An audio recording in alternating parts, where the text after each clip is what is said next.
Assalamualaikum teman-teman dan Bapak Ilham Budi sebagai dosen di mata kuliah Pancasila semester 3. Saya Budi Utami dan di sini saya ingin memaparkan tentang Pancasila dan Piagam Madinah. Namun sebelumnya saya ingin membaca surat Al-Hasyr ayat 9 dan 10. A'udzubillahi minasyaitonirrajim. Bismillahirrahmanirrahim. Walazina tabawwa uddara wal imana min qablihim yuhibbuna man hajara ilaihim wala yajiduna fi sudurihim hajatam mimma utu wa yutsiruna ala anfusihim walau kana bihim khasasah wa may yuqasuha nafsihi faulaika humul muflihun. Walazina ja'u min ba'dihim yaqulu rabbana ighfir lana wa li ikhwanina allazina sabaquna bil imani wa la taj'al fi qulubina ghilal ladzina amanu rabbana innaka ra'ufur rahim. Sadaqallahul azim. Bapak Ilham dan teman-teman yang saya hormati, di tema saya saat ini adalah Pancasila dan Piagam Madinah. Teman-teman, kalau Pancasila kita sudah mengenal sejak kita masih berada di bangku sekolah dasar bahkan, dan kita mendengarnya hampir di setiap upacara. Nah, kita simpan dulu mengenai Pancasila, kita beralih ke Piagam Madinah karena mungkin kita tidak familiar dengan Piagam Madinah. Tetapi setelah saya melakukan riset kecil-kecilan, saya mendapati bahwa nilai-nilai yang dikandung oleh di dalam Piagam Madinah itu sangat mencerminkan hal-hal yang juga kita kenali di dalam Pancasila. Piagam Madinah ini adalah konstitusi pertama atau salah satu konstitusi pertama di dunia yang ditulis oleh Rasulullah Shallallahu Alaihi Wasallam di sekitar tahun 622 Masehi. Jadi kita mengerti ada rentang waktu yang sangat panjang antara Piagam Madinah dan Pancasila, yang juga di dalam Piagam Madinah ini terkandung nilai-nilai yang atau rules atau aturan atau acuan pegangan bagi masyarakat Madinah dalam menjalani kehidupan sehari-hari, yang nilai-nilainya juga bisa kita dapati di dalam Pancasila. Lebih spesifiknya saya ambil poin-poin saja yang ada di dalam Piagam Madinah, itu seperti mengatur hubungan antar umat beragama, lalu juga mengatur tentang toleransi, lalu juga mengatur tentang hak dan kewajiban antar individu yang ada di dalam masyarakat, lalu kemudian adanya proteksi atau perlindungan terhadap semua masyarakat Madinah dalam menjalankan ibadah mereka sesuai dengan agama mereka masing-masing. Jadi pada masa itu teman-teman, di Madinah tidak seperti sekarang Di Madinah ada begitu banyak, tidak hanya Muslim tetapi juga ada non-Muslim.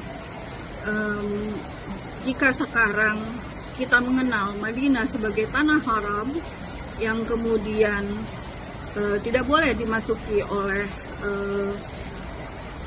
umat selain umat Muslim, tetapi pada masa itu Madinah ditinggali atau ditempati oleh masyarakat yang sangat beragam, baik itu suku, bangsa, maupun agama. Nah, di Piagam Madinah ini juga menekankan pentingnya keadilan dan perlindungan. Jadi tadi ada perlindungan, sekarang keadilan dan perlindungan terhadap masyarakat yang ada di Madinah. Kata keadilan ini adalah kata yang sangat terasa dekat bagi kita ketika kita membahas soal Pancasila dan kandungan nilai-nilai yang ada di dalamnya. Mulai dari sila pertama merujuk kepada kepercayaan, yaitu ketuhanan yang Maha Esa, kemudian ada sila kedua, sila ketiga, persatuan Indonesia, sila keempat, bagaimana musyawarah, mufakat menjadi jalan tengah dalam memutuskan, dan itu ada juga di dalam Piagam Madinah. Dan semua itu dibungkus, dari sila pertama sampai sila keempat itu dibungkus dengan sila kelima, yaitu keadilan sosial bagi seluruh rakyat Indonesia. Nah, karena di slide presentasi saya nanti teman-teman bisa membaca, dan itu juga bisa di-searching lebih lanjut lagi. Nah, kita mengetahui Pancasila itu lahir di tanggal 1 Juni 1945. Jadi antara 622 tahun Masehi lanjut kepada 1 Juni 1945. Jadi Piagam Madinah itu sudah beyond, dia memiliki nilai-nilai yang jauh dan up to date hingga saat Pancasila itu dirumuskan, dan bahkan hingga saat ini dia menjadi ruh, sama seperti Pancasila menjadi ruh, menjadi ideologi bagi kita dalam bermasyarakat, dalam berinteraksi antar sesama, di dalam keseharian kita, dalam hidup berbangsa dan beragama. Lalu kemudian ada integrasi dalam keberagaman, dan yang paling penting itu balik lagi keadilan sosial untuk semua sesuai dengan sila kelima Pancasila. Nah, sebenarnya saya di sini tidak ingin terlalu banyak membahas tentang ini karena di slide nanti akan ditampilkan. Saya justru ingin mengajak teman-teman, mari kita sedikit berefleksi tentang Pancasila dan kehidupan kita dalam berbangsa dan bertanah air di negara ini, negara Indonesia. Jika teman-teman sadar, atau jika tidak pun tidak apa-apa, teman-teman masih bisa searching saat ini. Pasca perayaan kemerdekaan tahun lalu, di media sosial itu beredar mulai dari meme sampai hashtag sampai konten-konten yang meragukan tentang sila kelima. Jadi teman-teman bisa memasukkan keyword sila kelima Pancasila diubah, atau sila kelima Pancasila dihapus. Jika kita baca lagi dengan seksama, itu adalah bentuk keprihatinan. Sebentar, azan. Oke teman-teman, kembali lagi.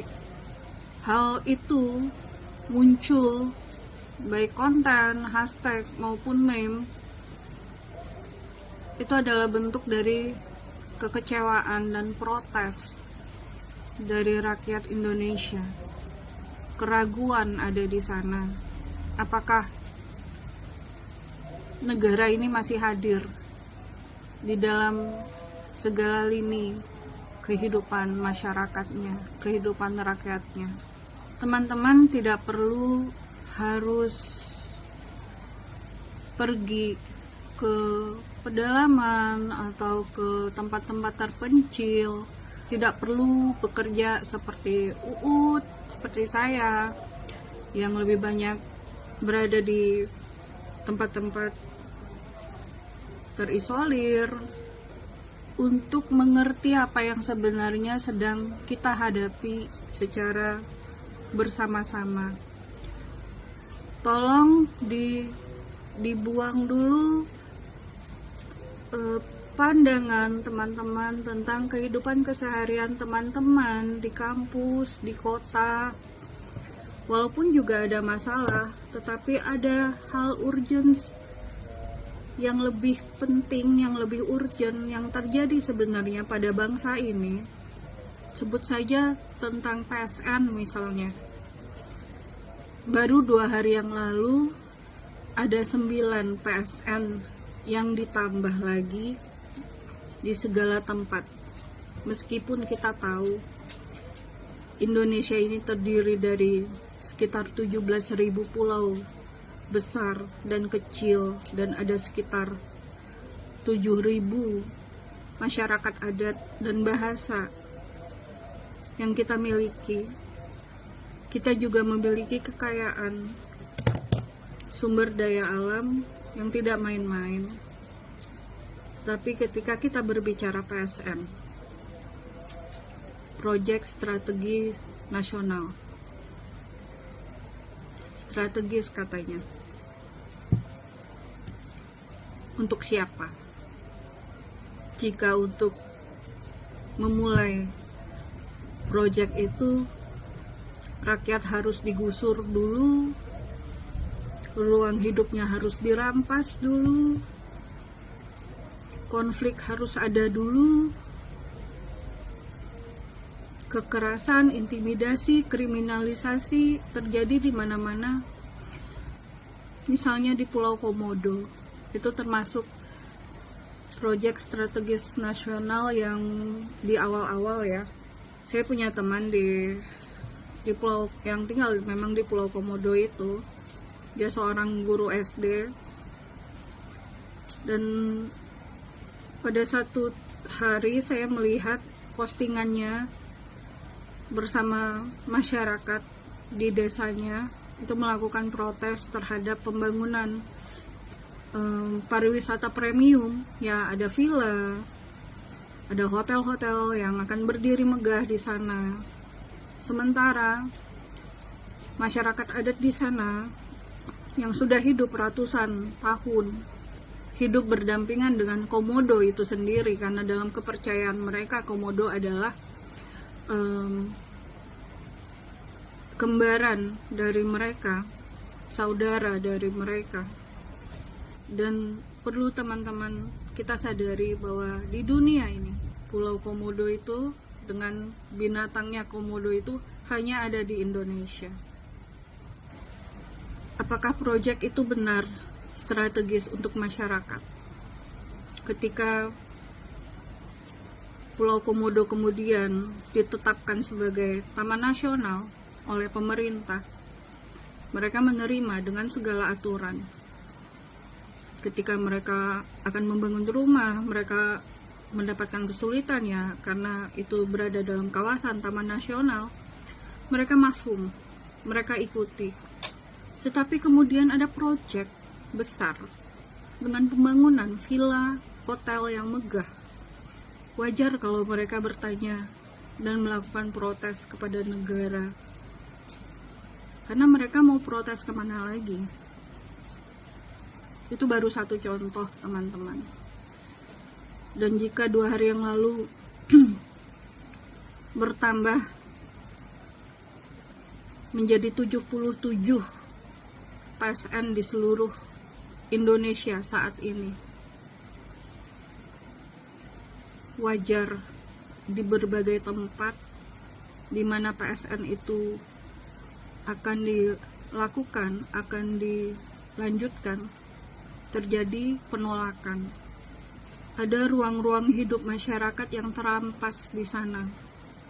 Di Papua, Itu juga salah satu proyek strategis nasional, yaitu cetak sawah.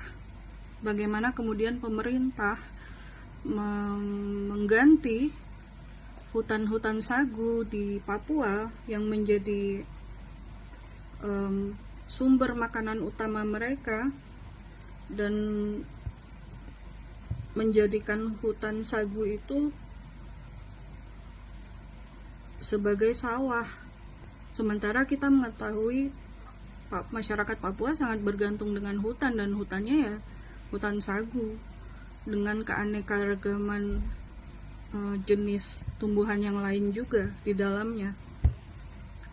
Pemerintah memberikan alasan bahwa itu demi ketahanan pangan bagi masyarakat dan termasuk masyarakat Papua.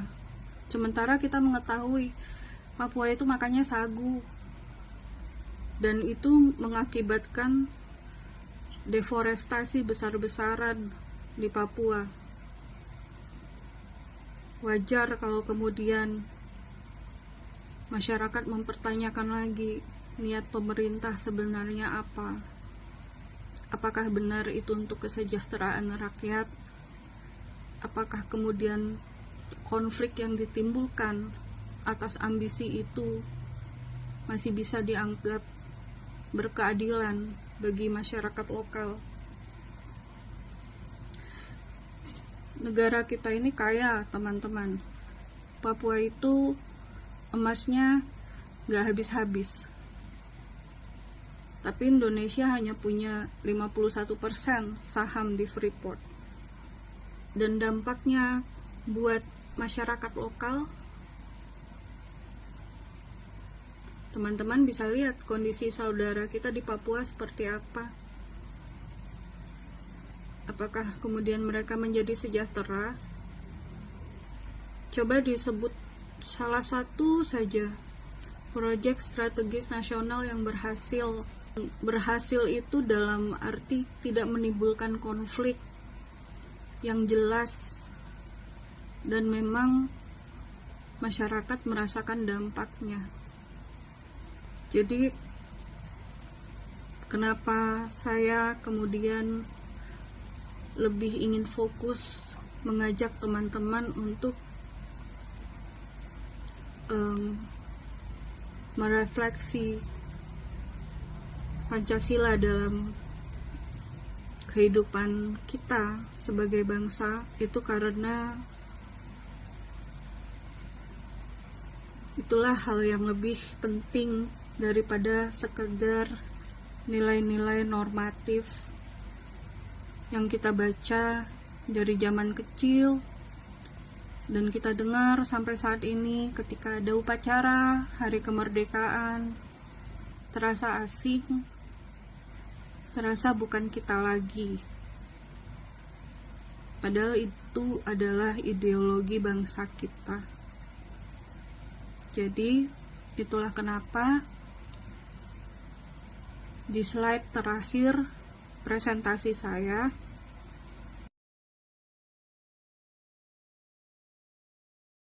apakah Pancasila masih relevan buat kehidupan kita, masyarakat atau rakyat Indonesia? Saya rasa itu saja yang bisa saya sampaikan. Semoga apapun yang terjadi ke depan, dan demonstrasi kemarin beberapa bulan yang lalu itu tidak perlu berulang dan tidak ada lagi korban yang jatuh. Terima kasih Bapak dosen, terima kasih teman-teman. Wassalamualaikum warahmatullahi wabarakatuh.